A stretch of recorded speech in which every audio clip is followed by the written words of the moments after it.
I've brought you guys what if Naruto had Danny Phantom's abilities, and I brought you what if Luffy had Aang's abilities, which is exactly what today I'm gonna be bringing you the what if movie. What if Deku had Fairly Odd Parents? What's good, y'all? I know you're shocked. It's been 3 days and another what if. Hopefully 3 days or 4, I don't know, but I hopefully it's 3 days.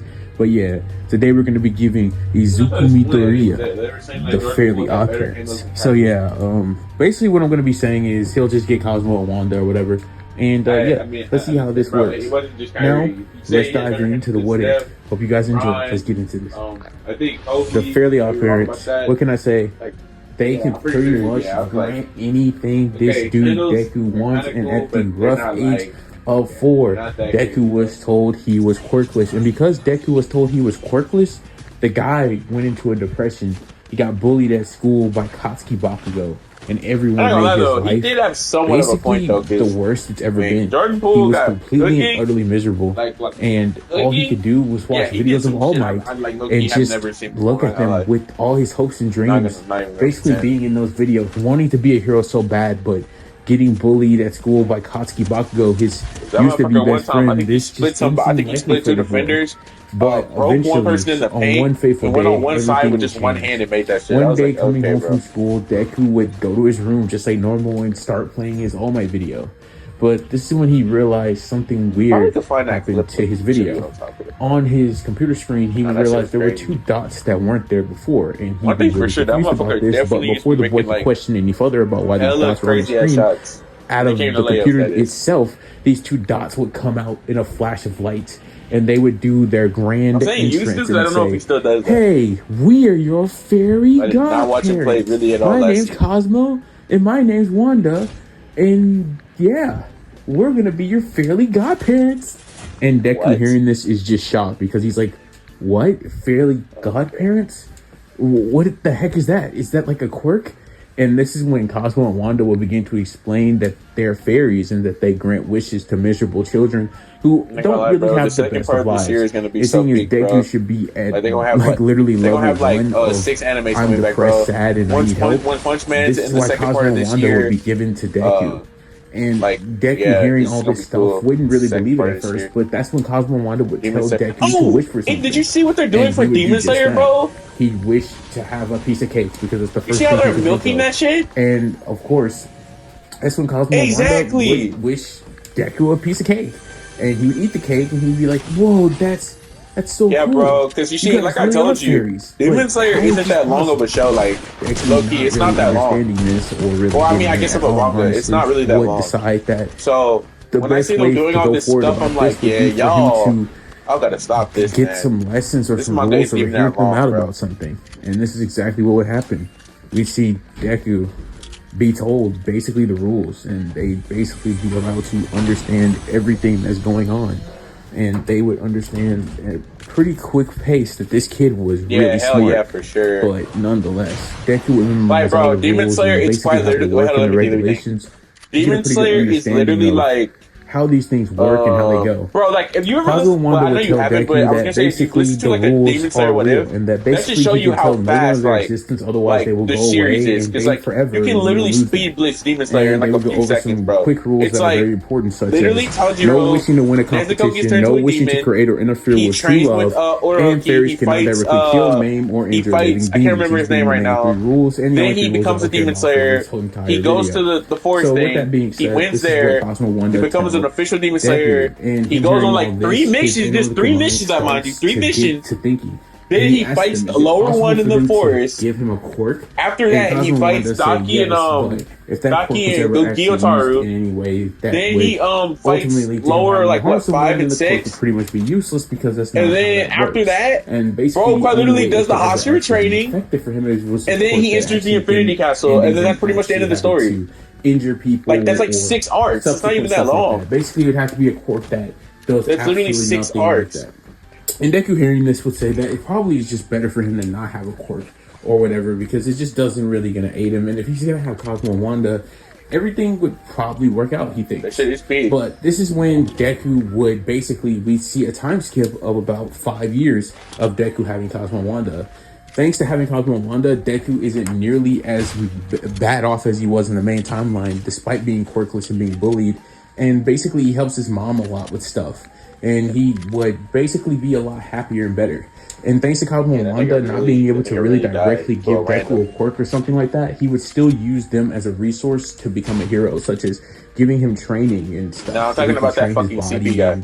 This would all make him a lot happier because, well, Deku realized if he can't actually have CP0 a quirk from them or have a quirk in general, he would train like no other to still become a hero because that's what he ultimately wanted to do. Wait, said what? And he knew this from the start.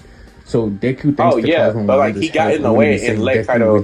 I'm basically, I understand that Kaido is the one. Yeah, like I understand that Kaido is the one that like dealt the blow.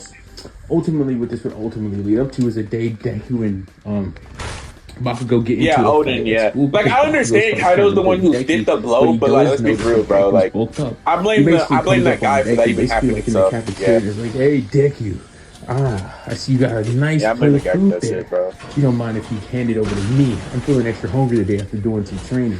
And Deku is just like, no, not yeah, I'm not gonna lie. But then nah, against Odin, Kaido is just a bitch ass nigga, bro. I'm not gonna lie. Except it becomes very clear to Bakugo really quick. You know what I mean? Deku is a lot stronger than he actually expected. And considering that explosions are pretty cool or whatever, we've seen it multiple times. Exactly. Just because you have a strong quirk. Exactly. It doesn't actually. And that man want to talk about, I want to have a strong fight. I want to create a world of violence. But this motherfucker like has to sneak his strong foes. Like what the fuck? I was like, yeah, you are lame, bro. Even though Bakugo's quirk is better than like Miriko's, her hands are better, so she would win. And Deku, with the help of like his fairly godparents, would have went to millions of different training classes from like some of the greatest masters you're not on wrong, the but planet. Katakuri, bro. This is what Deku had them niggas were just attacking Luffy the whole fucking fight. Doing the best training he can humanly get. So Deku is like peak human level with ultimate. Yeah, the nigga Katakuri is a real character, bro. So he just a part of me really wish he joined the Straw Hats. It's not even funny. And this is where Bakugo from that day forward would leave Deku alone. And everybody in the Straw Hats, like, kind of start to respect Deku because they're like, wow, this kid has no quirk, but he's putting in more work he probably will. That's what anybody here is with quirks. Because that man pretty much did denounce Big Mom after he lost. He was like, do you think he'll come back to fight Big Mom someday? And Luffy was like, I have to. Let me the king of the pirates. And nigga said, you're seeing quite far into the future, aren't you? And that nigga collapsed. I think Luffy was taken aback by that shit. He was like, wait, what? All right, kids, it's time for you to have your, well, I mean, when you said that, I know you guys just want to be heroes. Like, he announced her ass while she was alive. Basically, everybody just starts firing their quirks off. And Deku during this time period of his last 4 years, like I said, I think I was talking to Lick when we had the discussion. I said, I think Big Mom is more likely to be alive than Kaido is. I think Kaido is just dead, bro. Because if Kaido's alive, it literally beats the whole point of his character. That nigga is still alive. Because, wait, you're finished with ultimately, Wanda, all this right? being said, this is when we would then see the teacher basically say, "Oh, Deku, Bakugo, you two want to you're finished with Wano now, right?" This has had enough. For the past few years, Bakugo stayed at Deku's way because he straight up humiliated him at so you're done with all the baby shit. But nah, dude, hearing that he's gonna try to get into his hero school where he's gonna be the best, so he's gonna be number one. Okay, good. Bakugo won't have none of this. He attacks Deku at his desk and says, "What was that?" Deku, you should know good and well. Right? Like, he wanted to lose the Joy Boy, right? Even though you did beat me when we were 11. So it makes more narrative sense for him to be dead than it does for Big Mom. Big Mom, have to show you. I mean, I understand her little scene. I know people try to say it's kind of likely she's still alive, but I don't think it fits her character narratively at all. Just let the teacher finish talking. Not gonna lie. Bakugo hearing this looks like he's about to have an aneurysm, but ultimately the teacher does get Bakugo to sit back down, and he does, because frankly, even though Bakugo was talking big, he's still like, bro, he got obliterated by Deku in hands, bro. He didn't even get a chance to use his quirk, and frankly, he doesn't really want to even test it. He doesn't even. I don't really care. So I think it makes more sense. Like, if you wanted her to live, like, I think it makes more sense that she's alive than Kaido. Because Kaido wanted to die to Joy Boy. I mean, well, not even die to Joy Boy per se, but he wanted to lose to him. Caring about really any of this, would just decide that he was like, Joy Boy would be the one that would defeat me. Get up out of there. So basically, he just has to. And guess what? He got defeated by Joy Boy, and he gets up out of there pretty easily because he just didn't want to fight. Like, what's the point of doing that? This leaves Bakugo and his Goonies confused, but because they live in a quirk world, they really just don't have any way of calling it, so they just let it slide. And basically, he just goes home. Also, he doesn't even get into the conflict with the Slug. The Devil with the Sludge villain because he just teleports on. He's not going to get in contact with that, which is why he doesn't end up getting one for all this time. Pretty much because those same events wouldn't even take place because All Might wouldn't drop the Sludge bottle because he wouldn't have met him in the first place, but he would capture him. But they explained it more in like Elbaf, kind of. I mean, obviously they explained it way more in detail in Egghead, but happened in the next it's like way more explained kind of now in Elbaf. Deku would keep training. But yeah, basically all you need to know is that like get in and he wants to basically become a Joy hero. Boy probably ate the Gummo Gummo no Mi, that dream, and that's what he wants and to do. that nigga probably very was Joy Boy. Get basically this special day, which like literally that was the name of the person. If you guys remember the Afra catastrophe, and he probably ate the Gummo Gummo no Mi. You would be very clear to see that this is going to be and basically that turned him into not actually those events because Nika. I'm not doing that. That's and Nika, but ultimately. The main event that happens here, Nika is okay. So basically, like how it works is Nika he would is the devil fruit. Nika is the one in the devil fruit. If you guys remember correctly, Joy Boy appeared after Nika did, and basically he did all his Joy Boy stuff. So he became. So it went from. So first it was like Nika was like the how do I put this? And Deku hears this because he's been like the greatest like godchild ever. Nika became a legend in history, right? Else better. Then Joy Boy ate that shit, and then he turned that shit into his own legacy. And everybody started being like, "Oh yeah, Joy Boy's the one who really did it," but it's really Nika. Well, it kind of is. And so after that, now Luffy ate that shit, and now he gonna basically do the same thing. Ecstatic because this means. So that's why everybody like talking about Joy Boy because it's like a legacy, like it's like a. But Deku's not. It's like a legendary person at this point. Like he's legendary, basically. Astra catastrophe. And only certain people even know he exists. Single-handedly capable of, you guessed it. Like basically being able to bite into this thing like 3 different separate times and then gaining like 3 different wits. Like I don't know what the heck was the point of like the Lunarians, which are King's people. Yeah, they were always talking about Joy Boy. So like this ancient cultures like that. It was the monkey. You know, there's a fan theory going around that people think that Joy Boy was a Lunarian because the Lunarians, like King, for example, he actually knew about Joy Boy. He's the one that told Kaido about Joy Boy. You can see it in his flashback. Deku clearly being a smart person would obviously use 3, basically just using 1 bite because, like I said before, that's literally how it's used. And also the theory on what the One Piece is basically it's like and hard about this. That's what basically happened to like the with these. Basically, I'm gonna like say Roger's crew because it's I think like it's literally how the movie he knew works. he was like too early to go and like and then like you have to eat the whole stop thing. So I'm just Emu or whatever. So that's basically why he said go and find that shit, which is so. He basically wishes to have the power to fly. So basically, he wishes for a flight course. Well, I don't want to spoil you. I don't know if you've seen everything yet. Is to basically have a course that basically makes him super strength. Emu is probably hella old, bro. He basically just gets once for all, 100%. Probably hella old, bro. Right off rip. But now Deku's sitting up there thinking there's one more power that he has to gain that would ultimately, like, you know, max out his set. Like, what would be the coolest thing you could think of? And basically, the coolest thing Deku could possibly think of as far as powers are concerned is basically just teleporting. He loves using Cosmo and Wanda to do that. Bro, I don't want to spoil because I don't think you've seen it. I don't think you've seen it yet. I don't think you've seen it yet. But wait. Have you seen Shanks take the fruit? Also, just to clarify, since these are actually fairy rule-free wishes, Deku's sitting up here not gonna have these weak limitations that quotes actually have. No, I don't want to tell you. I don't know. He can pretty much fly as high as he wants, and also it doesn't really. It doesn't really tell you much anyway. It's just a theory going around, basically. Like, and basically, obviously, Shanks took that shit right because he knew. Because he knew that shit. He could possibly imagine he could fly like ridiculous speeds. You know, Deku's smart, so he would put all these like limitations on it. And on top of that, his super strength relative to All Might, well, that's just what it is. He's just that bro. That theory. I'm sorry. I'm just pretty much waiting for Oda to confirm that shit because that shit just makes so much sense, bro. That shit makes so much sense. He can teleport anywhere. And he can pretty much teleport whoever he wants. Yeah, that nigga Shanks took that shit because he knew that shit was the Nika fruit. Because you see, the reason it was because see, like when Shanks went to go take that shit. After Deku gains these 3 abilities, he would basically. I mean, not the pirates, but the Marines were sitting up there going like, why are these pirates trying so hard to get the abusing the cupcake like this, because that's what he wants to do, and he knows how good of a kid Deku is.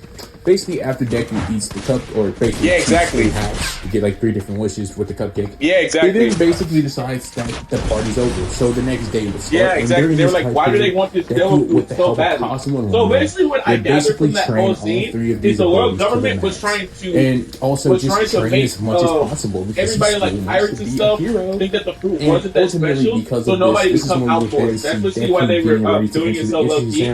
But Shanks, having actually been with the band that found the One Piece, very godparents if you're Tim Turner, about the Gum 17, and that's why he considering that Deku's only like 14, and so basically be around for pretty much this entire of What If or whatever, so that's pretty cool. Because and basically because of that, he pretty much always had like fairy magic by his side, even though he can't use them to pretty much handle his immediate problems. It's kind of the point of the rule free cupcake, so that he can have like, his own powers and stuff. But if necessary, he can low-key just one-shot enemies or whatever, because Cosmo and Wanda could just turn somebody into a frog. Like, say, All for Wonder, for example. They can't kill or maim him. Basically, it's the will of a devil so they can, or not Timmy, my bad. Deku says so. He just turned him into a frog, and he's just cooked. So, yeah, literally, like, yeah, like, basically, like, first. Really, so, like, just have if nothing a for Deku in this really way. wants someone it's just to about eat it, how Deku wants to go because, like, you remember what the elders were saying, right? They were like, the Gum fruit has evaded us for centuries on end, and we were never able to truly claim that fruit. They were never able to get that shit because it was never meant for them to have. You're wondering, like, Cosmo and Wanda leave, and basically, you know how you forget all your memories and stuff of them ever existing. That would still happen, but it doesn't mean Deku would lose his quirks. Basically, it'd be like, oh, I still and Sabo's the one who makes me born with them instead. Like fabricated memories. That's how it works. Like, you just forget everything. So that's how that would work. So ultimately, with this all being said, we see him enter UA without actually tripping over himself, because dude has been training himself. I truly think that's what happened. It was like Nika in the fruit, which I don't know if that's true. Yeah, ever since the age of 6, this kid right here, he has to eat this shit. So Luffy, I don't know, was just drawn to that shit. He just ate that shit. He's basically on some Samurai Jack time. Oh, well, see, that's where I was getting at. I forgot to say it. It's like, well, the thing is, notice how, like, oh, no, I can't say that because you haven't seen it. Okay, wait. Yeah, you gotta see that part. I can't say that part. It's kind of busted, but that's kind of the point. Like, you wouldn't really that shit crazy, bro. It's like one part I can't say because you haven't seen it yet, but it'll make the theory make 1000% sense at that point. To everyone there, it'll make it make 1000% sense. They purposely put Deku in Egghead. It's in Egghead. I mean, I look at just like in the main timeline. Of course, has to get mad for no reason. No, because bro, the reaction that everybody gets is so good, bro. It's so fucking crazy. He wasn't even doing what dude was claiming he was doing in the first place. And with that being said, this is when we would then see them all go to Battle City B, because I don't know if I want to say that shit. With no Bakugo in sight and Ida and Rocket bro, in there. It's in Egghead. I don't know how far in Egghead. It's basically like when Luffy's fighting So I don't know if you've seen it already, but when he's fighting Lucy, Lucy, when he's fighting Lucy, there's no goes in a real battle. That's when they say that shit. So yeah, it's not that far in the Egghead. It's not that far. It's not that far. Real battle or whatever. Actually, I don't think that's what he says, but nonetheless, they go out and they basically start to destroy robots. With Deku very casually destroying over 50 robots in seconds, because dude has like 3 powers. Which basically allow him to be as mobile as possible. 2 of them, basically, and one that basically makes him as strong as All Might is. Except it looks really. Basically, imagine this: it's Deku, 100% one for all. Basically, end of My Hero Academia. No. I said it wasn't close. I didn't say Luffy lost. Because dude basically is just that. He basically has a 1 for all multiplier on top of All Might. So just imagine 100% Deku at My Hero strength level for this version of Deku. So he's pretty much just like an unbeatable monster at this point. So if you watch the animation, people get the wrong interpretation, but like robot. I'm gonna just tell you this right now. You read the manga, ignore all that cool animation shit. Yeah, that man got negative diff like bad. Like the examiners are looking at him like, that who shit the was not heck supposed at all. is that kid? And basically, when they look at the and basically bro, when they're looking down at this their dude, book Luffy, to see if I what his remember name correctly, is, Nezu he would didn't point even out, use. that's I think he Izuku used Midoriya. 2 name His attacks. quirk was just I think he actually used 2 name listed attacks, like 4 and months that was ago. pretty He's much the end supposed of to the be a fight. late bloomer, and it's a pretty powerful quirk. Basically, what the name of his quirk is called is superpower, which is a pretty weird name. They would all admit, like, what do you mean by superpower? Yeah, that's basically actually after Nezu this would part. So explain yeah, that Deku has access to 3 different abilities. That he has super strength, flight, yeah, and that's what it's called. Yeah, that's it. And Aizawa hearing all this would say That's that in doesn't make that's any in sense. Dudes don't that's in usually people Egghead. don't have 3 different abilities in one quirk. No, what happens is, well, you'll see what happens maybe very 2 Wanda, half but and half, but yeah, the no, that limiter happens is in wrong. Egghead, Like, bro. there's no way this kid is a quirk user because he's just going too crazy. This is bro, when he that's has just any so deep, bro. limitations, any limits. He's got That man 170 robot points in about a couple of minutes. That's not even possible. If he keeps playing like this, he's going to destroy all the robots in the entire area. But this is when Nezu would tell Aizawa that this is a good thing, and that even though that might seem a little fishy, and he's had his own thoughts about, Izuku, he would still say that ultimately the kid wants to become a hero, and he basically has good fundamentals. Do you look at the way that he's destroying those robots? He's doing it with like finesse skill. He's definitely well trained, if nothing else, and I could tell that he has the seeds to become a great hero. All Might would say that Deku actually looks like he has the heart of a real hero I don't know because he's helping people out as well. Which when Aizawa goes back to look at what Deku is doing, I know what he would actually happened, but note I that can't that's remember what it exactly was what he's about, doing. actually. He's not just destroying all the robots, he's helping just as much as he's destroying the robots to get his self points. Basically, once Deku gets 200 points and he knows for a fact he's passed All Might's like thing, he just pretty much just stops waiting for the thing that President Mike was talking about in the presentation, which would be none other than the 0 pointer, because Deku has in his brain that he's going to show off. Basically, this is when Nezu would say he's curious to see what Deku would do when he sees this thing, and on cue, this is when Nezu would click a button and the 0 pointer would come out of nowhere. Deku would spin around and see it and say, bro, there it is. Get ready for like the saddest backstory in One Piece. 0 pointer. That's all I'm Cosmo saying. would say, yeah, it's shiny and big. No, that shit's fucked up, bro. That's like guts and one level would say, shit. you know, something like, yeah, we can see that. I'm not gonna lie, but that shit. And basically, I know it's not. I know it's not. I'm gonna destroy it to show off. Like, and Wanda would say, level, don't you but think for you're One overdoing it a Piece, little that shit's bit? You guts don't level, want to, bro. go out here and make One Piece, everybody that shit's think you're guts just level, like this big show off or like this big honcho, you're just going crazy, too far. though. That man, Deku would say he's been helping people the whole time. He's pretty sure the examiners will be able to know. Or in terms of having like the worst backstory, I'd say Kuma has the worst backstory. He would just sit there and wait for the perfect opportunity for this thing to come. No. The motherfucker in the manga right now, whose name I'm not gonna say, who you already know exists. Actually, you know what? You already know he exists. I'm gonna say it. This nigga Loki, this nigga might have. I don't know. Well, it was I gotta wait for. But it was a much weaker 100% punch.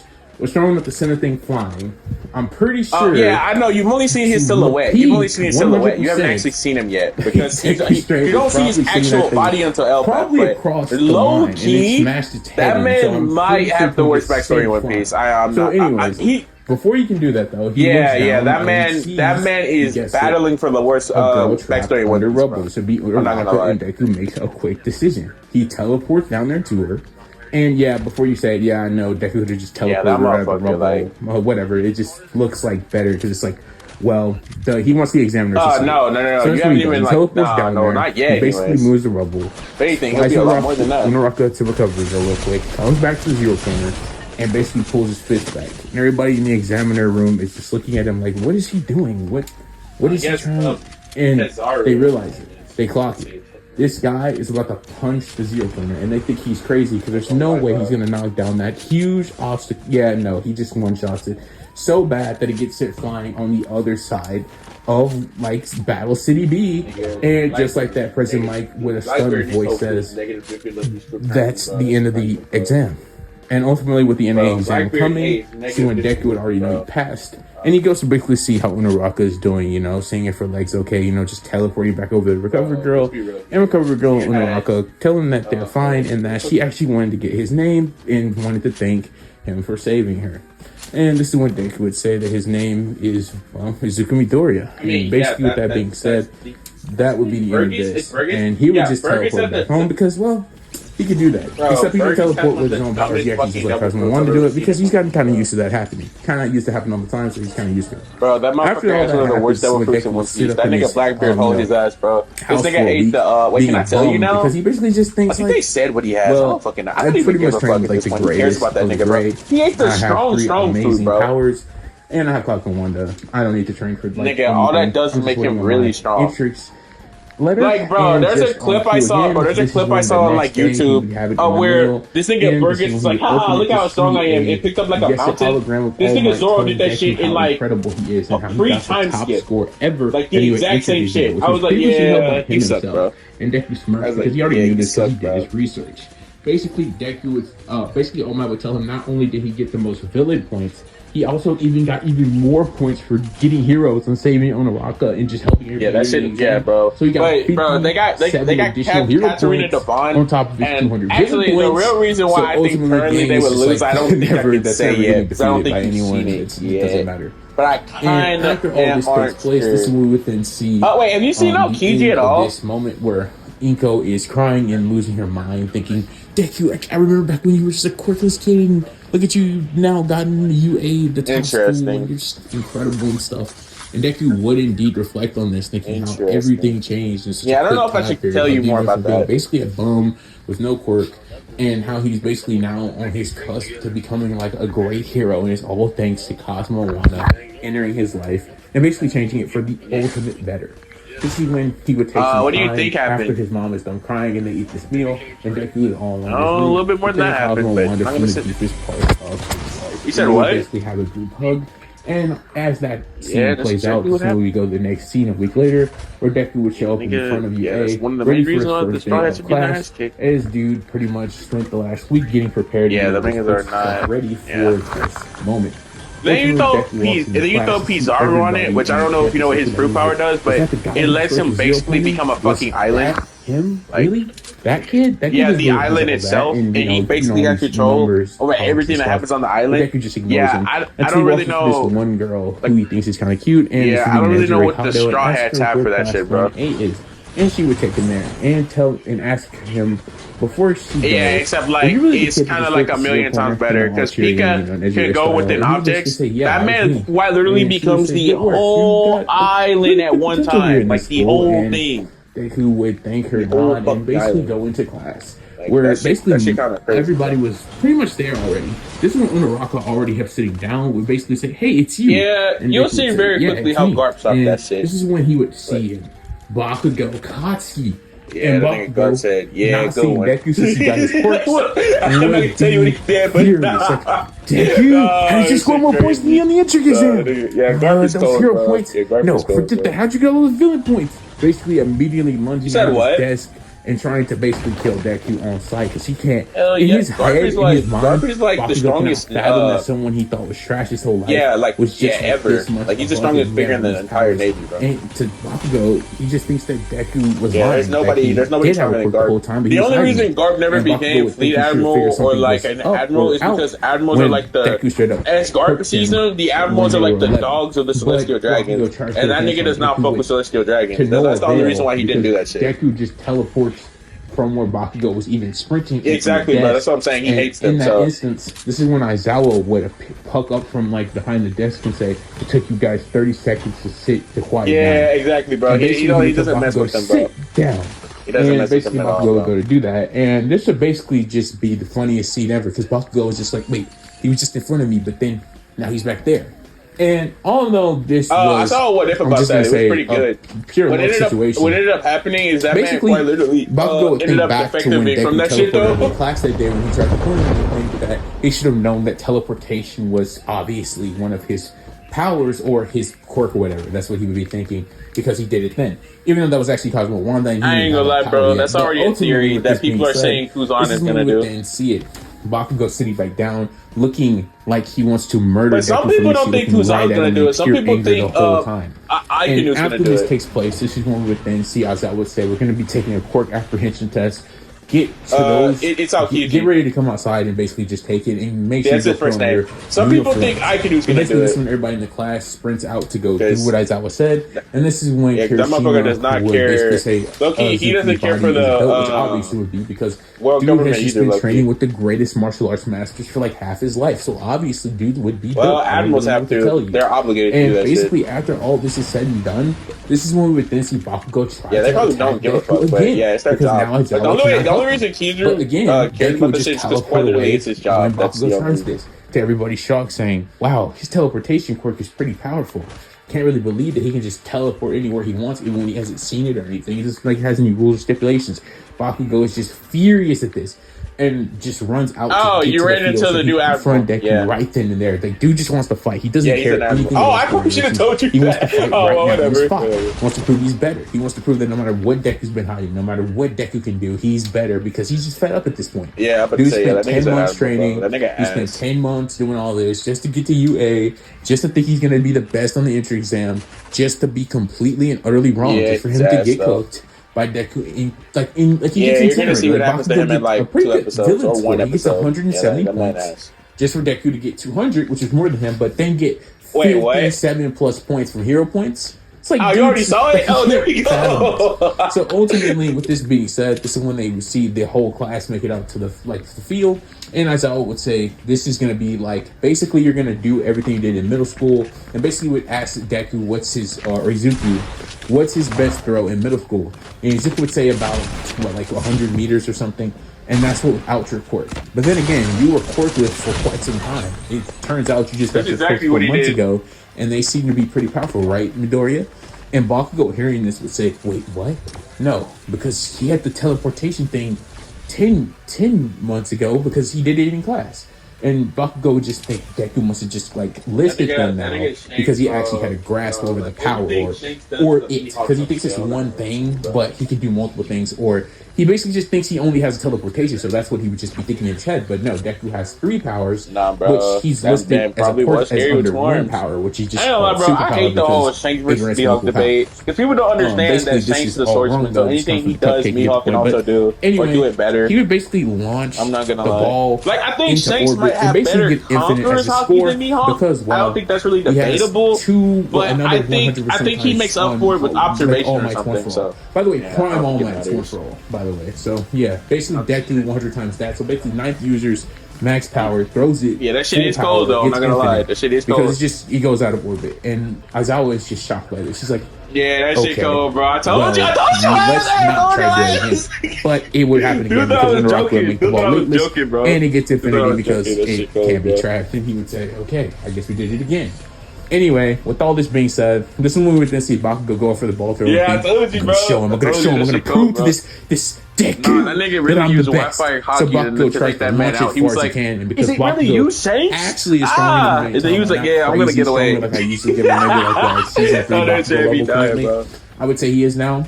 Well, honestly, he's his explosions are maybe 5%, 1 for all. It's level, if they were when an explosion, right? So he throws them. He's basically where Deku was at 11. Don't get me wrong. I know some people say that Green Bull really isn't as. He just didn't want to fight 2 emperors, but come on, bro. I think he would probably that shit's still kind of weak, bro. 8% 1 for all, stats by the UA. Yeah, they're like, if we had to compete, we would have been enough because he's just peaked. Nah, bro, so he's not gonna lie, bro. All those crazy. Loki, I do gotta get him though, because I wouldn't want to fight 2 emperors either. I wouldn't want to do that shit either. But he would have been pretty crazy nonetheless. But ultimately, within that man is the only emperor that survived the generational shifts, bro. And it's the 3rd best behind when the Rock. That's the only one that survived the generational shifts. All the other emperors are dead. He's the only one still alive. But it would be pretty good. But Bakugo seeing how he wasn't able to get anywhere near Deku would go into rage. Yeah, I would not want to fight him, but he was like, okay, maybe I can calm down. But this just makes him angry. So he tries to rush at Deku again. That's where Deku to teleport next to Aizawa and say that, he's going to keep doing that. You might want to set some rules or stipulations. And Aizawa, hearing Deku say this, would immediately do just that. Telling Bakugo that if he does that again, he gets expelled. And Bakugo is going to start to chill. But he would keep looking at Deku with Shanks that. Might be the coldest. Shanks might be the coldest. Ultimately, they would take the rest One Piece character.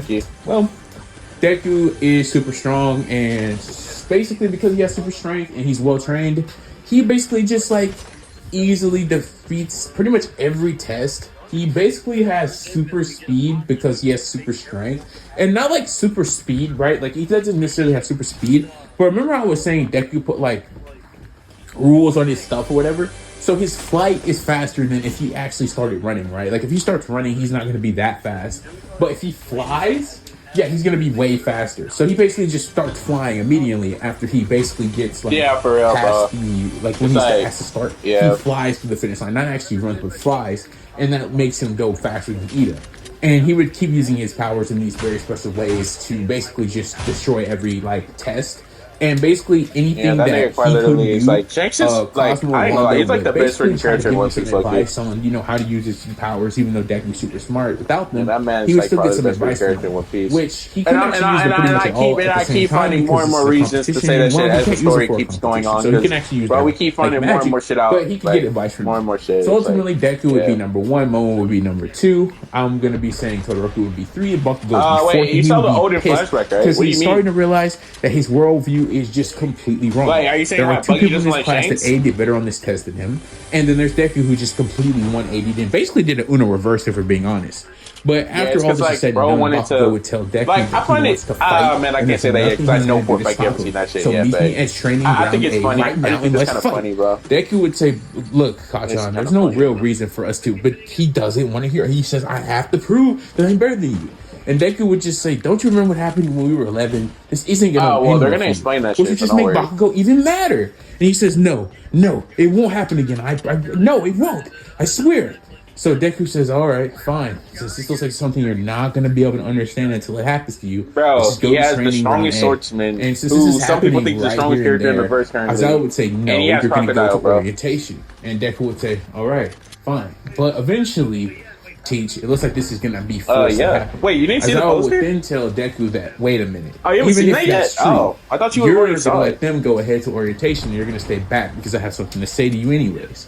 And this is when Deku, hearing this, would say, "Okay." Oh, so Aizawa would then start to question Deku about I guess it didn't show it. Like, so, you want to explain to me how you have basically 3 different powers listed all under one ability? Yeah, you got. Well, yeah, I mean, you're gonna find out like next episode or whatever. So it literally doesn't matter. It's like, yeah, he's gonna. Yeah, he has Mihawk and he has as a superhero in comics, which is why they basically called it that. Because that's basically what he is or what he acts like. He basically has powers. Yeah. Also, once again, because you're gonna find this shit out in the next. Oh no, that shit. Nah, I'm gonna let you see that funny ass moment. That shit's so funny, bro. Aizawa would say, yeah, but those abilities don't really seem to be Cork-like, considering they have no weaknesses. And nah, bro. They can do things. You know what? You just want me to tell you because you're literally gonna find this shit out in like 2 episodes. And Deku would say, like, probably just what happens when you're a late bloomer. I guess your Cork is just stronger than it's very obvious, bro. It's really stupid reasoning, and Deku's genuine act that this nigga is not the captain of that group. Why he has these powers, why he's strong, would just make Aizawa think that he's actually telling the truth. Hell no, bro. Hell no, bro. Like, come on, bro. Aizawa would basically just say, "All right, go to orientation." And Izuku, remember. Wait, what? No matter what power you have, remember that you're using it to actually, you know what's funny about that? Technically, Buggy is the actual captain, and he says, but "All right, it's like because Mihawk and Crocodile don't care though." Like I already said, walking off. So this they don't give a fuck. Because basically, what ended up happening is like, you know, like the people that are in Buggy's crew, right? To Deku's shock, and when he would they made the poster, and because Buggy is so like charismatic and he's just so like cool as a guy, the people that his crew put like him as like the big leader on the picture. So it made Mihawk and Crocodile like they were under him. So everybody in the Navy and Morgan that does the newspaper were like, "Oh wow, Buggy's a captain," and so they started spreading that shit. There was nothing that was going to stop it from happening. And everybody's like, "Oh, Buggy's like the leader of these motherfuckers, bro." Top 5 in the class, right? Bakugo and Deku. And since they don't really have good impressions on the two, this is what's even funnier than that is what Luffy says about that shit. Because that man kid was like, "Hey, this man Buggy might be a real threat. He's got Mihawk and Crocodile." And that nigga Luffy said, "Nah, guys, I'm telling you, that guy's an idiot, bro." And that nigga Law said, "Wait, he might be cool." No, I'm telling you, he's an idiot, bro. He's taking it back and using his like last 10 years of martial arts training, just almost Bakugo with like one attack, basically hits him right in an artery. That shit was so funny, bro. Luffy, I'm telling you, he's dumb, bro. He straight up takes the air out of Bakugo's lungs, and dude just falls over. And Deku would say, "You see, Bakugo, I told you this was pointless." Bakugo would try to stand using just straight up willpower. This doesn't work. Deku just hits him in the back of his neck. I ain't gonna lie though, that man Mihawk is strong as fuck though. This is when Deku would teleport to recover. I said that man Mihawk is strong as fuck though. And say he wanted to fight. I finished. That man quite literally. Okay, wait, I can't tell you. Yeah, I'm not. Okay, I'm literally not gonna tell you that because I'm spoiling this whole episode at this point. Everybody in the class just shouted how fast just doesn't say that. Yeah, like that's what the whole episode test. And about what, like 1 minute, maybe 30 seconds. Anyways, after this is done, this is when we then have the USJ. Because I don't really see the point of covering the heroes versus villains. Because let's be real here. I ain't gonna lie though. Bakugo, they are a problem though. But even if I also explain why that is Bakugo and Todoroki, but you already know that. He has teleportation, right? He just teleports to the bomb. It's actually because it's something that they're doing more so than just how powerful they are on top of that. Situation. It doesn't matter who is up. Like it doesn't matter who he teams with. That's just gonna be his strategy. He's gonna teleport to it, and that's the end, right? So yeah, that's the end. So after this is said and done, this is when we would then see the next event. I ain't gonna lie, looking back on it, telling them to get signed by their really, parents, really they can go good. to the U.S. trade, which is going to be their first field trip. They all would do this, and then a week later, they would all be on the bus going to SJ. When this is when Floppy would ask the question, or Sue, and she would ask, "Who do you guys think is the strongest in the class?" Oh which wait, everybody Ethan, well, immediately basically just says Naruto almost 1,000% done with Wano. How do you feel about it? Basically has 3 abilities that are all Naruto almost 1,000% complete with Wano. How do you feel about it? They don't really seem to have limits. And they would all try to start talking to Deku with Bakugo saying, "No, I'm the best, I'm the greatest." And everybody just like, dude, you literally lost to him in like 30 seconds. That shit was way too long for no reason. And everybody in the class low-key just starts laughing. And even Aizawa like has a slight smile on his face, like, yeah, I don't know what he was thinking. He would be thinking in his head. No, just Rosa. In the manga, it was that long, but like I told you, bro, it's like what they do with One Piece is they quite literally write that shit like it's a manga chapter, bro. This makes Bakugo even madder. And Todoroki would say, yeah, although that is a serious point to bring up. It does seem like you have more than one quirk, not all the same abilities. But this is when Deku, hearing the actual like intent behind Todoroki's words, like he's actually trying to figure out how that's possible. Deku would say, I don't get it personally myself. I'm just a late bloomer. I'm just happy that I get to use these powers to become a hero. That's all I've ever wanted to do. And Todoroki just looks at him and says, yeah, I guess that's a good way to use these very powerful abilities. Like what? You know, like, and this is when they would get to the USJ and the conversation just gets stopped. But everybody's like, yeah, no doubt Deku's the strongest. They say that as they're getting off the bus. As they go in, the Hero 13 greets him and says, "Welcome to the USJ, guys." And basically, she starts giving her boring speech that we don't care about. And Deku, being trained by these great masters, knowing all these martial arts, like being this otherworldly fighter to Batman, and like just having complete control over his abilities because they're magic based and not actually like, you guessed it, quirk based with no limits. He basically just is looking at this like, yeah, this they definitely could have done that. This is the stupid thing he's ever heard. But this is when Deku, through all his heightened senses of martial arts training, he'd notice it. It'd be a swirling black mist appearing in the middle of the USJ, and this would be none other than Kurogiri appearing with tons of villains coming out of his portal. And this is when Deku would look down and say, "Hey, Aizawa, are those?" And this is when Aizawa would turn and look and say, "Those aren't fake villains." And he says, "Everybody in the class, stay up here." And this is when he jumps down and goes start taking out the villains. But this is when Deku would peep it. He'd see a villain like who's scratching at his neck repeatedly coming out with this huge, weird creature next to it. And basically, this is when Deku would say, "This is not going to end well for Aizawa." Before Deku can even think about doing anything crazy like jumping down there to jump into the fight, this is when we would then see Kurogiri appear behind everyone and try to basically take him to different places in the USJ. But this is when Deku seeing like Kurogiri try to do this and how this is a serious situation. Deku would tell Cosmo and Wanda to basically turn Kurogiri into a frog. And they would do just that. And in that instance, Kurogiri would become a frog. I get people's which problem would with genuinely it. shock I think everyone. They're like, what? I think like what the ups or like what ups I found in it are they equal the has Kurogiri's voice and he's talking like Kurogiri, but everything except Kaido anyways. He's like, what's happening? Why am I a frog? Whose quirk is this? And everybody just looking up like, what just happened? Yeah. But this is when 13 says, "Ida, run to the school and get All Might. This is a serious situation. Aizawa needs help." And they all lock back in and Ida's like, "Okay, I'm gone." And basically this is when Deku would say that Cosmo and Wanda, teleport everybody out of here and make sure they get back safely. As everybody, including like 13, except Bakugo and Todoroki, because they would like run towards Deku because they're like, nah, we they're looking right, like they're like, nah, we want to go fight. Oh, Kirishima too. So basically, before they could get teleported by Deku's wish, they like run off and basically like, even though that's not how that should work, we're just gonna say that's how it works. So basically, Deku's like, what are you guys doing? You need to get out of here. And this is when they would turn back. And that man will probably have a hybrid form. I see. So it looks like you teleported the whole class. I mean, you'll get I think Gear 5 is a hybrid form. He'll get like a full transformation. No, he's not gonna let these classmates get injured.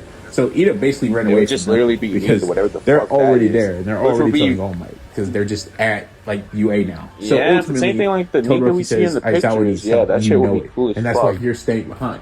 And Deku would say, yeah, that's exactly what I was going to do. As a sword and a shield? Even though Deku honestly was just going to use Cosmo and Wanda to just teleport all the villains away, including the No-Move. Because you kind of don't know what it'll look. Why not do that? Like, that's what he was going to do. But now that he has his, like, 3 of his classmates here looking directly at him, he can't do that. So he decides he's just going to have to do this the old-fashioned way. Use his quirks to basically take him down. So that's exactly what he does. They all rush down there and start immediately taking out all the villains. Because this is a season 3 Bakugo. Todoroki just, even with ice, is still pretty strong. And Kirishima's not bad himself. But Deku is honestly just going through all the villains with no difficulty, just one-shotting all of them pretty casually. And this is when Shigaraki's seen this to say, where's Kirigiri? Where are you? Kirigiri, don't tell me you lost. Some of that might have been spoilers. Out, not scratching at his neck. He's just like going through the motions. He's just losing it. He's like, where is he?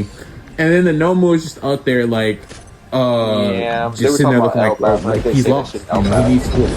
Shigaraki seeing that Deku's actually putting in the most work, more than even Aizawa, he tells him to go basically kill the students. So basically he runs at the student and it's Deku and he's gonna like try to finish him off or something, send this massive punch at him. So Deku's not paying attention, but Wanda tells Deku to look out and he's like, wait, what do you mean look out? And Nomu comes through with a punch to Deku's face and everybody's seeing this would be shocked because like this huge shockwave, like it sends everybody going back. It's like this gigantic shockwave, like it's just massive.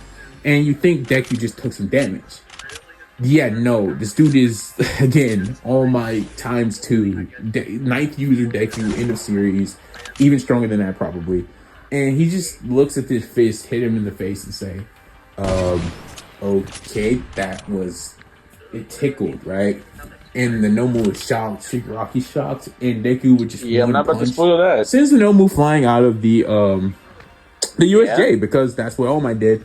And considering Prime All Might could did that in 3 punches, Deku, this version of Deku is even stronger than that. So, yeah, I think 1 punch would suffice to send this thing flying out of the USJ. So, Shigaraki seeing, like, this student do this would be like, you're cheat code. I see the full zone. A level 1000 boss at stage 1. Like, you cheater. And he's just, like, lost. That like, motherfucker's gonna be too strong. Scratching his neck, like, going crazy. He's going to town, going through the motions. And Deku don't care about none of this. This is when Deku's about to finish off not finish him off, right? But basically just capture him. Which low-key, when I thought about it, I was like, yeah, I get it now. Teleports him away, which would shock Deku. Deku about to tell Cosmo like, to bring him when I thought about it, and then I thought about it some more, I was like, yeah, I get it now. I know what's going to happen now. They don't know where he is or what his name is. That man Blackbeard, when Luffy eventually fights him, he's going to have, like, the zoning transformation of Nika, which I think is going to give him access to, like, true Toon Force, like, actual Toon Force, so, like, actually just doing whatever the hell he wants. So, that motherfucker, Blackbeard's gonna try to, like, race that man's devil fruit. That motherfucker just gonna grab the black hole and throw that shit into space, bro. What did you guys do? We turned him back into human. And he was like, yeah, bro. There was a fight, bro. There was a fight that's going around, and like, it was like Gear 5 Luffy versus Blackbeard, and somebody animated that shit. Why, literally? This motherfucker grabbed the frame, bro. In the video, he grabbed the frame. Probably a human too, but I get the point. So ultimately, all this being said, grabbed the frame. I was like, yeah. If Luffy starts doing shit like this, taken care of. Yeah, this shit would be so peak, bro. I was perfectly fine, and just shocked by all of this. This is when All Might talks to Deku himself, which is what exactly happened here, young man. And Deku says he took out their weapon, took out the main villain. Also, with Toon Force, that shit shouldn't even... If you think about it, with Toon Force, that shit shouldn't even work on him. And this is when the police would come after All Might, and they do this investigation, they figure out what's League of Villains, all this stuff takes place.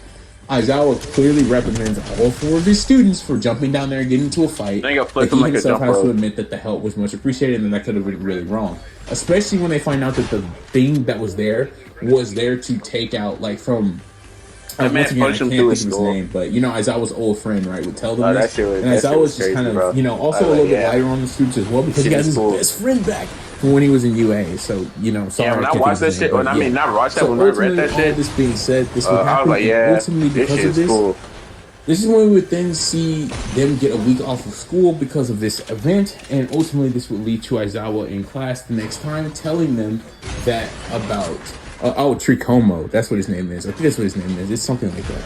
But basically, this is when we would then see. I mean, yeah, that man Oda has said like 2 times at this point that this man has USJ, not USJ, the UA Sports Festival, and everybody's super. Yeah, I was like, that man said 2 times, like, Festival. Yeah. Except, fun fact, we're skipping the UA Sports Festival. I think Oda's done a really good job of limiting how OP Luffy is, though, because of the time really shouldn't be. He has on that the shit. reason why I'm skipping the UA Sports Festival for anybody he can be as strong as anybody in the verse Deku for like, Solo, 5 minutes. It's not even really interesting to talk about. Basically, I would just be talking about how Deku one-shot Todoroki, how he one-shot Bakugo, how he one-shot whoever he fought. I feel like that's all going to change when he unlocks that true zone. How he gave the greatest speech ever.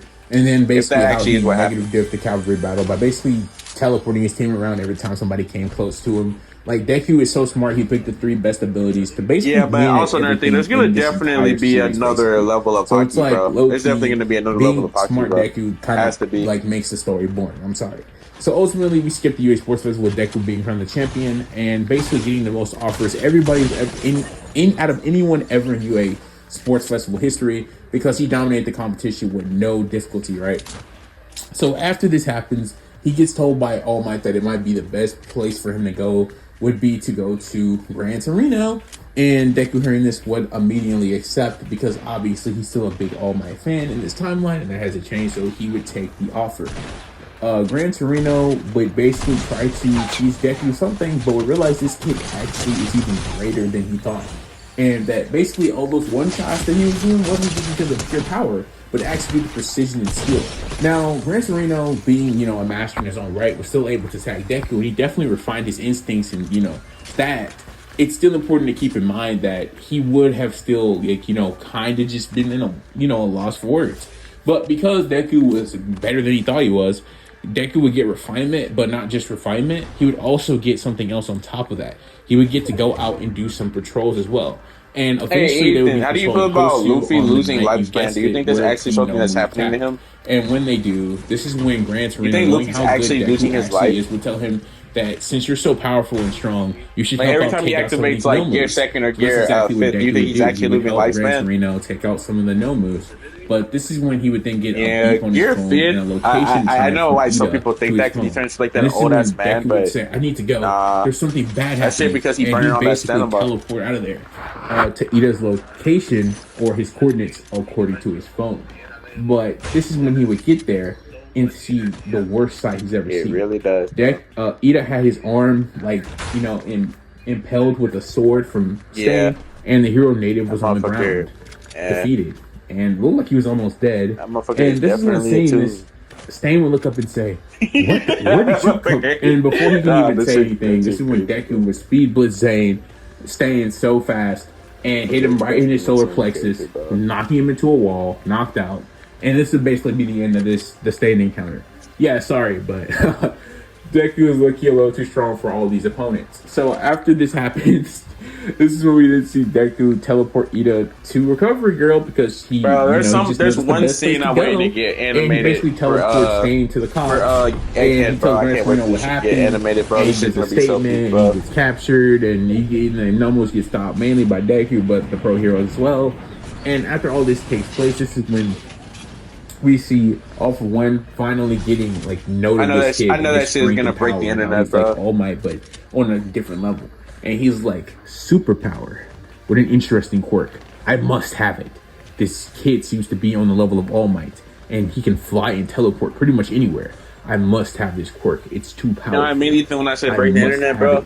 Yeah, except All for One can't take it because the quirks come from magic. This one scene is gonna get animated and it's gonna break the internet, bro. They are magic at the same time. So because they I can't tell you magic, because it's like a ridiculous spoiler. But trust me, when All for One tries to do that, it's not gonna work anyways because he's gonna get cooked. And this is within to explain what will be happening. I would have to tell you like 7 or 8 different things, bro. And basically, since Deku's still just as smart as he was in the original timeline, this is like within C. You guessed it, Deku straight up passing the test. And honestly, not gonna lie to you, gonna skip the final exams. Because it literally doesn't matter what teacher you give Deku, he's too powerful and his abilities are too incredible. It's like every time I just think about Egghead and like what it has to offer, I just think about like teleport anywhere he wants. He has fight. I don't care. That shit's better than Wanda. So say for example, he even has to go against Nezu. He can literally just teleport to Nezu's location, and it's like, what is Nezu gonna do, right? Nezu can't stop his teleportation. That shit's bad. But they were doing that shit in Wanda too. So limitations on it. Because you know that scene where Marco says, if he gets All Might, he's just now it's time for the star to show up, and then Zoro comes out. Who he gets, so he just gets somebody. Yeah, that shit did not happen in the manga. He said it's time for the stars. It's like they come out, and both Sanji and Zoro came out. So they're just like, oh, I don't know what's up with Telly. It actually technically, I don't know what's up with Telly, but they gotta stop that shit, bro. Turn his quirks off. That's Sanji disrespect. And Deku actually not wanting to get found out for not having quirks would actually play along with this. But Deku would just use his tactical mind to overcome Aizawa and make it actually appear the whole time as actually people. Yeah, Sanji he can become kind of ass. And ultimately, this will lead to him winning. In the manga, he's still cold though. He'll just carry he's still cold. And basically, this is what I told about anime, bro. You guessed it, the training, the Force camp, and basically, they said when they all get stoked to go, and so they would all go there. And basically, when they all get there, they would spend about 7 days training their quirks to the utmost limit. And exactly. So you see that scene happening. The part where they got through off the bus and all that because it doesn't matter. Like Deku just speed blitzes through there. In fact, forget that. Deku just teleports his whole class and himself to the end because he just uses Cosmo Wanda to do that. Yeah, why wouldn't he do that? So he doesn't actually care about that. So that's what actually happens. He just teleports them there. Yeah. So after he teleports them there, this is when we would then see they would literally never do that shit to Zoro. Them all be shocked. Like, there's no way. Bro. There's no favoritism to a character. Aizawa and the Pussycats like, would say. Job and Deku would say, oh, I just teleported them all here. And Pixie Mob would say, that kind of beats the whole point of the spirit of you fighting the beast. But Deku says in a real situation, if he needed to get somebody somewhere, using his quirk this would be the most efficient. And they would all just nod and say, I guess that's true. But honestly, that really just ruined what we had planned. But this is when Aizawa would say, no, it doesn't. All of you are going to do 2 times as much training on your quirks that you were going to do thanks to Izuku. And Izuku, I'm going to put you through the ringer. And not only that, all you had to cook all the meals for all the other students right here, right now. So get to it. And everybody in the class would kind of stare at Deku a little mad. But they would also be grateful because they didn't kind of want to be in the forest for like who knows how many hours. So basically they would all cook food for all the other students and then they arrive and then they have to do 2 times that amount of quirk training they would have normally been doing. And this goes on like it does. Deku not even really caring because dude's kind of just goated and his powers are kind of just unique. And they don't really have limits. So he basically just does anything Aizawa says and he kind of just excels at it flawlessly. Basically just doing hero-like training, basically, right? Like, if you have to save civilians, it's not something Deku can just, brute force power over, so he does, hero-like things, right? So, after this gets said and all this happens and it's done, this is when we would then see the next events and this would have take place, which would be none other than, you guessed it, the attack on the UA Force camp. So, basically, All for One would show up with Shigaraki, who's not enhanced, and basically tell Shigaraki that their goal, along with the other League of Villains, is to basically take Deku's superpower quirk because they need it because it's overpowered, and yeah, that's basically what their goal here is. And so they do all the stuff they normally do until Deku catches wind of it. And the minute he does, it's over. He teleports around the forest. He beats all the League of Villains with negative difficulty. He literally one-shots all of them until he realizes something, that Koda is in trouble. And if you hadn't realized this, I'm just going to be saying it, Koda and Deku are close. I'm not going to get into it. It's not really that important to explain. Not really important stuff. But they get close. They get cool. And so Deku basically goes up to where he knows Koda is, which is he found his secret place. He did this the night earlier, right? We can, it doesn't need to be explained. Just know that this happened just like in the main timeline. So ultimately he goes up there and sees Muscular about to cook Koda, and he basically teleports in front of Muscular's punch, grabs Koda, teleports out. And once again, yeah, I know he could have just teleported Koda towards him, but it's cooler that way. He's just trying to flex just a little bit if he can. He knows it's fine. So Muscular turns around and says, "Oh well, if it isn't you, Izuku Midoriya, you're the main man on the block, the guy the boss wants the most. He wants to steal your quirk and take it for himself." And Deku, not being a bum and being super intelligent and smart, already knows who the boss is. All for One, the guy who's been basically the crime lord for many years and has been taking quirks his entire existence. And he just already knew this from basically just online reading and just being an overall genius. And with Cosmo and Wanda's help, he was able to get hands-on extra special research. So, he just studied up on all this stuff already. He knew he was real and stuff. So he just kind of figured that this probably is the guy that, is doing all this crazy stuff. So Deku basically just says, yeah, I kind of figured that, but he's not going to get his hands on anything. And this is when Muscular say, oh yeah, what are you going to do about it? So Muscular tries to punch Deku. He gets sent flying into 70 trees. Deku just punches him off the mountain to 70 trees below the mountain, and he gets one shot. Didn't do that. And Muscular regrets his life choices. So after that happens, he saves Koda, takes him to Aizawa through teleportation, and this is when he would notice him flying above him. Not Aizawa, but Deku, who had just took the search quirk of Pixie Bob, I think it's her quirk. He would then see it, Izuku Midoriya, and he would want to capture it right here and right now. So he tries to, so basically without even engaging him, because he just knows how strong Izuku is, he does that big attack he threw at All Might. He's like kinetic booster times 2, super strength times 1, and he fires that huge arm thing at Deku from above, which Deku would just throw his hand up, One Punch Man, how he does a serious punch. If you watch One Punch Man, he would just throw his fist. It wouldn't be nearly that strong, but it would just match the force of all for One's attack, and basically just creates this gigantic shockwave that just blows away trees and everything. And Deku's the only thing stopping Aizawa and Koda from just going flying. He's just holding him, keeping him safe. But this is when Deku says that this fight's beyond Aizawa, and Aizawa would say, "Yeah, no, it's not," because he would activate his quirk, Erasure. And All for One would immediately just start falling from the sky, and he would fall into some trees. But because Aizawa can't see him, his healing quirks will start saving him. This is when All for One starts slow clapping and coming out of the forest, saying, "That's very good, Racerhead. Very good, very good." And this is when All for One would say, "But you still stand no chance against me and my League of Villains." And this is when Deku would say, "No, we definitely do, because I've already taken out all your villains and I've already teleported them to the police." And All for One hearing this would say, "Wait, you did what?" And then on top of that, I'm now about to take you in, and you pretty much defeated your entire organization. You're kind of done. And as far as your successor, yeah, he was a part of the people that I've already beaten and taken to the, police. So nice try with that. And yeah, you have no chance here. And Alpha One says, "You really think so? It looks like I'll have to show you my true power." Opening. So then he tries to use his quirks. That shit cool, but I guess he forgot I was looking right at him, so he can't use any quirks. So Deku is just you do understand you just kind of walked out into the forest, right into the line of sight of somebody who can cancel your quirks, right? And All for One is kind of just shook by this. He's like, wait, oh, I guess I thought that there would be more people, right? He in his head, he's like, oh, I didn't expect him to have eliminated everybody. He thought he'd get help from the League of Villains, or, but he's already been taken care of. They've already been defeated. So now he's just there by himself, and he's kind of oh, I messed up. This is when he tries to run away just for Deku to finally use his teleportation the cool way and just teleports All for One right into his hand and basically just grabs him by the neck.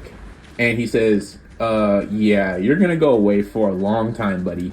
And basically he just teleports All for One with Aizawa, obviously, with Koda.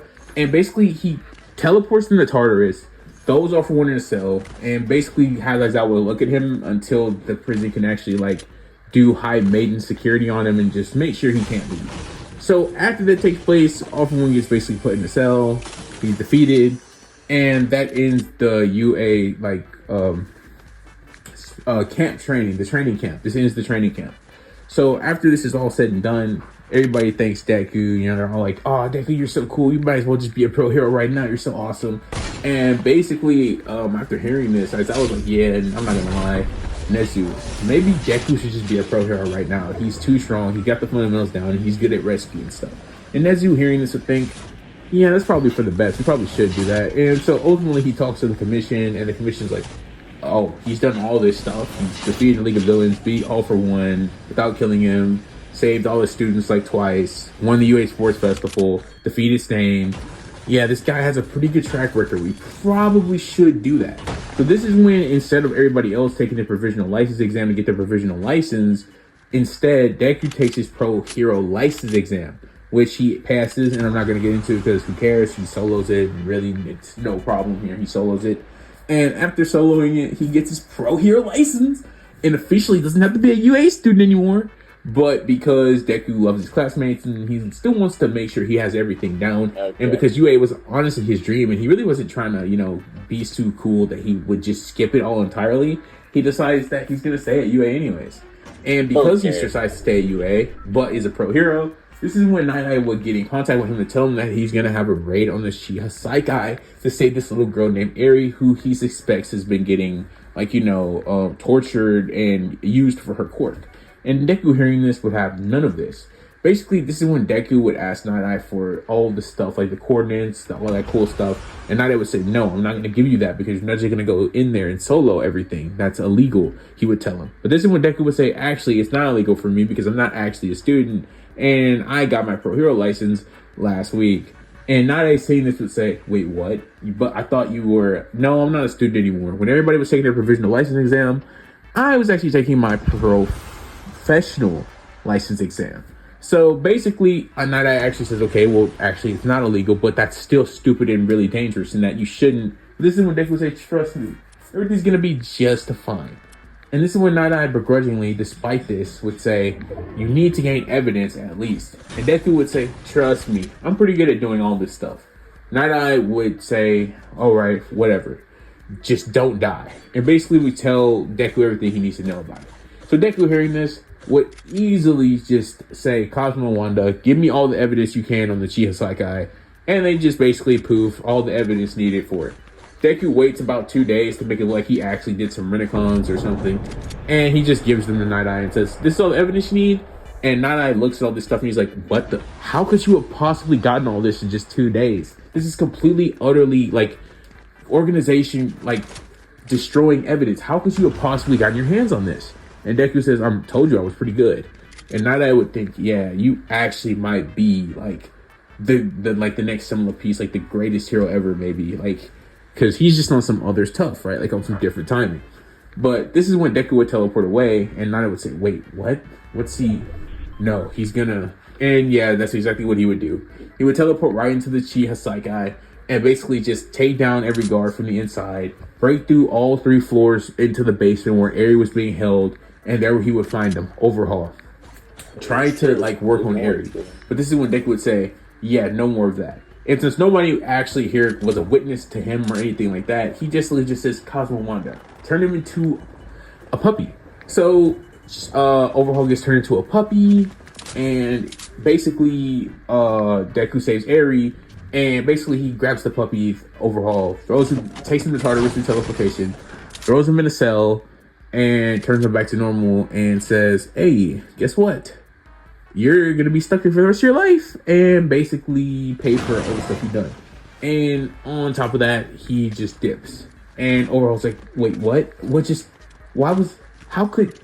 And yeah, he's just kind of in shock because he was a puppy for 10 minutes. And then he goes back to being a human, and he just got his whole entire organization soloed by one person doing some impossible things. So after all this takes place, this is when Eri will be given to UA, and Deku would basically, him and Inko would basically become Eri's official guardian.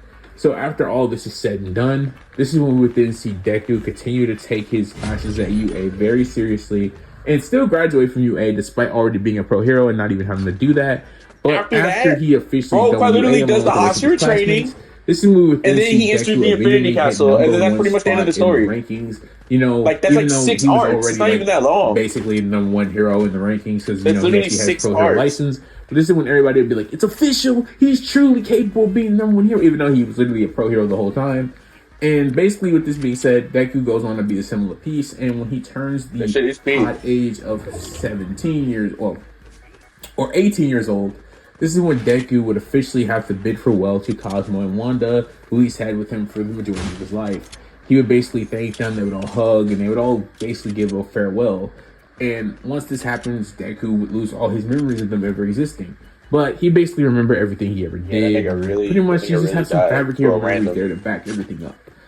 Wondering who those two weird pens were, why he dealt with stuff. You know, not really. No, I'm talking about that fucking but CP Deku guy. would continue on with his life and using his rule-free, which the CP0 guy keep forever abilities, will continue to go on to maintain being the new symbol of peace and being the new number one hero. Wait, and yes, Mirio got one for all in this timeline because Gage tried he got in the way and let eventually, Kaido. like in the US Sports Festival. I understand that Kaido is the one. You get it, but yeah, like I understand that Kaido is the one that like dealt the blow. Him giving it to Mirio like he wanted to in the main timeline before Deku surprised him. But nonetheless, Mirio was one for all. Like I understand Kaido's the one who did the blow, but like let's be real, bro. Like because I blame that guy for that even happening. Ken and Deku would have to do to make him lose the quirk in the first place. So because of all this happening and all this taking place, this is when we would then see the end of this What If movie with Deku being the symbol of peace and the number one hero. Yeah, I'm not gonna lie. But then it gets older. Kaido is just a bitch ass nigga. Deku would have this weird suspicion, and it's like, you know what I mean? That there was two people that was always with him that made everything better, but he can't seem to remember them. But he would smile and say, "Whoever you are, thank you for everything." And this thing we see Cosmo and that man want to talk about. I want to have a strong fight. I want to create a world of violence. But this motherfucker has to sneak his strong stuff. It's like, what the fuck? I was like, yeah, you are lame, bro. And this is when we would then fade to black, as this would be the final scene in this What If movie, and this would be the end to the What If movie. What if Deku? Yeah, except think about Oh my god! Yeah, you're not wrong, but kind of Corey, bro. Take that long for me to write. Niggas were just attacking Luffy the whole fucking fight thing ever, and honestly, just skipped like 60 different events that took place in the story because, like, what's the point of discussing them? Like, Deku just solos one shots it. It's honestly just like a funny like meme, right? Like, it's basically like what if Deku was Saitama, right? You basically are just watching it, and it's like, dude's gonna solo everything. So like, what's the point?